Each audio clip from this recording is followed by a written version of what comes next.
রিহ্যাবিলিটেশনের নামে কলকাতায় একটা বস্তিতে তাদেরকে একটা কোনো মতে একটা ঘর তৈরি করে তাদেরকে প্রথমত সেটাও দেয় না, তাদেরকে কোনো রকম রিহ্যাবিলিটেশন ছাড়াই তাদেরকে উচ্ছেদ করে।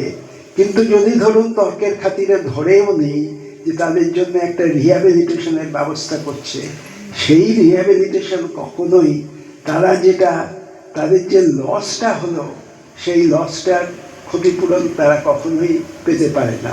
এবং কিন্তু ডেভেলপমেন্ট করতে গেলে আমাদের দাবি দুটো।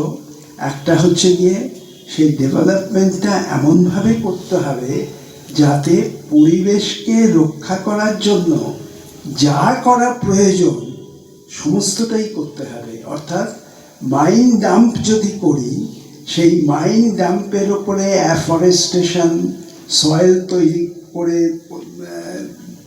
দিয়ে চাপা দিয়ে সেখানে যাতে গাছ বলে যেতে পারে সেইটা কাজটা করতে হবে। তার জন্য যে খরচ পড়বে সেই খরচের দায়িত্বটা নিতে হবে, কারণ তাতে তাদের মুনাফার অংশটা কমে যাবে। আমাদের দাবি যে পরিবেশকে ধ্বংস ওপরে আঘাত না এনে যদি যত মাইন করতে হয় সেটুকু করা যাবে, এবং যাদেরকে সেই মাইনের থেকে মাইনিং হওয়ার জন্যে যাদেরকে উচ্ছেদ করা হচ্ছে তাদেরকে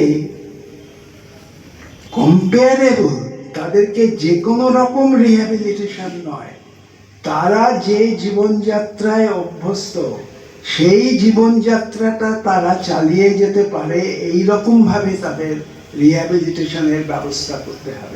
সেইখানে তাদের বাসস্থানের ব্যবস্থা করতে এগুলো আপনারা আপনাদের সংস্থা থেকে তুলবেন। এবং এই যে ফরেস্ট অ্যাক্ট, যার মধ্যে দিয়ে অরণ্যবাসীদের বেসিক ন্যাচারাল যে অধিকারটা থাকার কথা সেই অধিকারটাকে কেড়ে নিয়ে কর্পোরেট হাউসের হাতে তুলে দিয়েছে, এইটাকে আমরা কিছুতেই মেনে নিতে পারি না।